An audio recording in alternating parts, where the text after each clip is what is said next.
ден на всички! Казвам се Йоана Василева и съм обучител и терапевт към бюти сектор. Днес ще направим презентация и процедура на живо с нашата платформа GentLo, като ще използваме накрайниците, с които лекуваме акнето и следите от акне. В случая ще работим с радиочестотен микронидълинг, като към него имаме игли, които са 49 на брой, както и 25 за по-малките зони.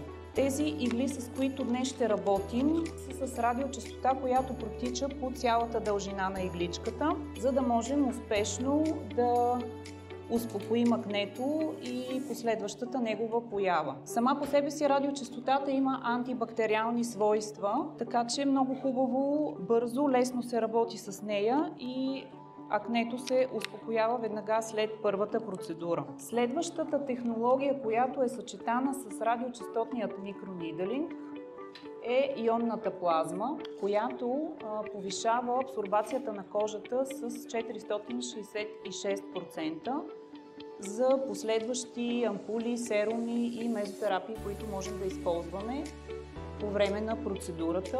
Имаме също така монополярна радиочестота, която е с 3 дълбочини на иглите. Тази една игличка много успешно успокояваме локално образованията, като влизаме директно в масната жлеза, без да се усеща почти никаква болка, защото игличката е изключително финна и тънка. Сега ще имаме първо почистване и подготовка на кожата на лицето. С нашите партньори от Profiderm сме разработили специални протоколи. По време на терапията ще използваме продукти по предназначение за кожата на модела, както и имаме продукти, които са за домашна грижа.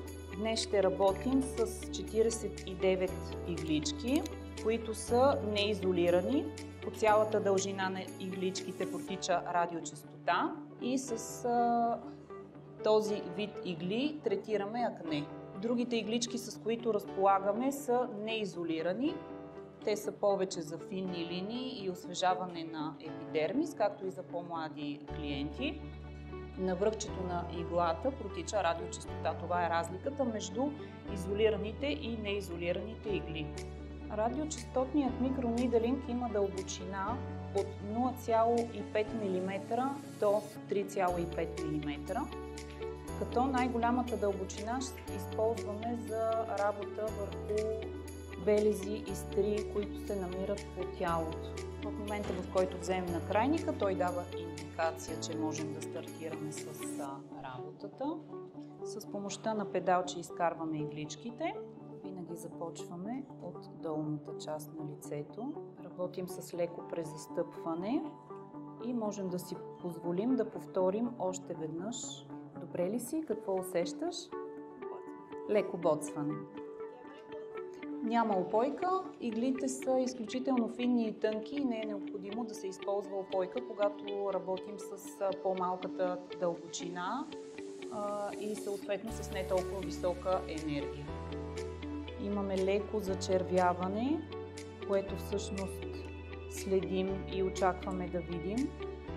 Много хубаво се подобрява кръвообращението и зачервяването трае не повече от 20 минути.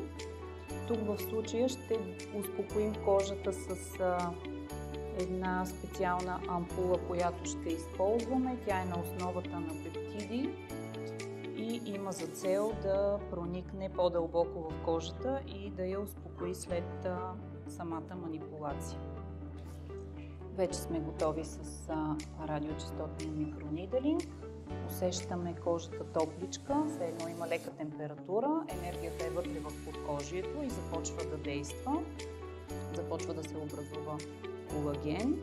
Благодарение на плазмените иони в накрайника успокояваме зачервяването, повишаваме абсорбацията на кожата, избираме си сензитивна в случая, защото е леко зачервена и много успешно лекуваме следите от акнето под формата на петънца и пигментации.